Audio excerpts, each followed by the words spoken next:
పాలన అంటే హత్య రాజకీయాలు, కక్ష సాధింపులు, వేధింపులు, తప్పుడు కేసులని మార్చేశారు గత ప్రభుత్వం. విధ్వంస పాలనతో రాష్ట్రాన్ని సర్వనాశనం చేశారు.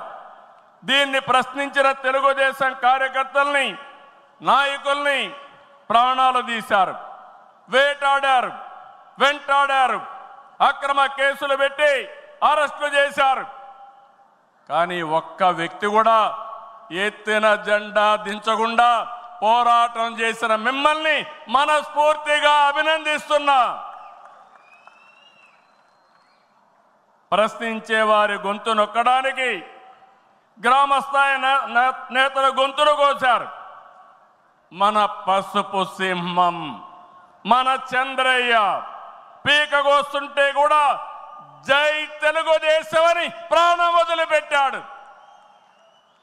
అది మనందరికీ స్ఫూర్తి.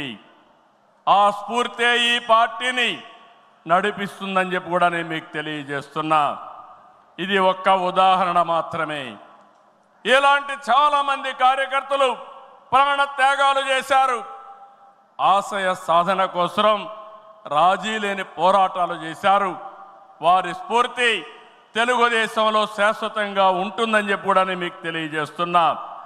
ఎత్తిన జెండా దించని కార్యకర్తల పోరాటాలు, త్యాగాల వల్లనే కూటమి ప్రభుత్వం అధికారంలోకి వచ్చింది. మీ త్యాగాలకు మహానాడు వేదికగా శిరస్సు వంచి మీకు పాదాభివందనం చేస్తున్నాను. ఇక్కడుండే కార్యకర్తలే కాకుండా రాష్ట్రం మొత్తం కూడా ఇదే పోరాటం చేశారు. మీ త్యాగాలు వృధా కానివ్వం. కార్యకర్తల కష్టానికి గౌరవం, గుర్తింపు ఇస్తాం, సంక్షేమం చూపిస్తాం.